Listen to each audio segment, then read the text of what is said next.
C'est une valise qui a une histoire, une œuvre collective pour l'exposition d'un festival international de mosaïque qui se déroulera l'an prochain à Chartres. Ce soir, nous accueillons Hélène Gobin-Langlais, Claire Lamour et Alberto Mignot.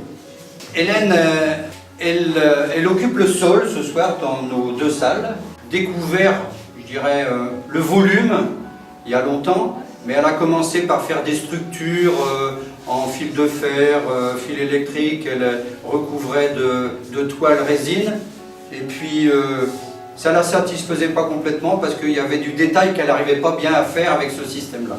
Ensuite, elle a découvert le modelage. Donc le modelage, c'était essentiellement du raku. On se fait plaisir avec le raku parce qu'on arrive à sortir des choses assez sympas. Mais c'était encore pas très satisfaisant. Elle a découvert après, au fil des années, la sculpture. C'est-à-dire qu'elle part d'un bloc de terre et le sculpte. Donc j'érige un volume de terre, je peux avoir jusqu'à 120 kg de terre pour démarrer une pièce. Et je commence par le haut de la pièce, c'est-à-dire par la tête. Et c'est la tête qui me donne l'âme de la pièce.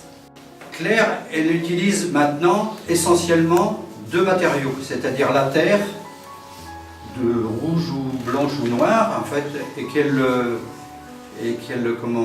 émaille, il y a des émaux, qu'elle les coupe en morceaux, en fonction de son imagination, de ce qu'elle va faire, elle coupe ça en morceaux, et puis elle les associe avec des schistes.